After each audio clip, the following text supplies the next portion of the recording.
আপনাকে এই পৃথিবীতে বাঁচতে হলে বেশি বেশি করে গাছ লাগাতে হবে। পরিবেশের ভারসাম্য রক্ষা করতে হলে আপনাকে গাছ লাগাতে হবে। আপনি যদি বেশি বেশি করে গাছ লাগান তাহলে পরিবেশের ভারসাম্য ভালো থাকবে, আপনিও ভালো থাকবেন। তাই আসুন আমরা সবাই পরিবেশের ভারসাম্য রক্ষা করার জন্য বেশি বেশি করে গাছ লাগাই এবং অন্যকে উৎসাহিত করি। আপনি একটি গাছ লাগান, প্রত্যেকটা লোককে বলেন একটি একটি করে গাছ লাগাতে হবে, গাছ লাগাতে বলেন।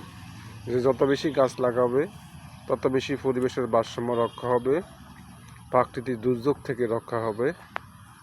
গাছ আপনার প্রাকৃতিক দুর্যোগ থেকে আপনাকে রক্ষা করবে।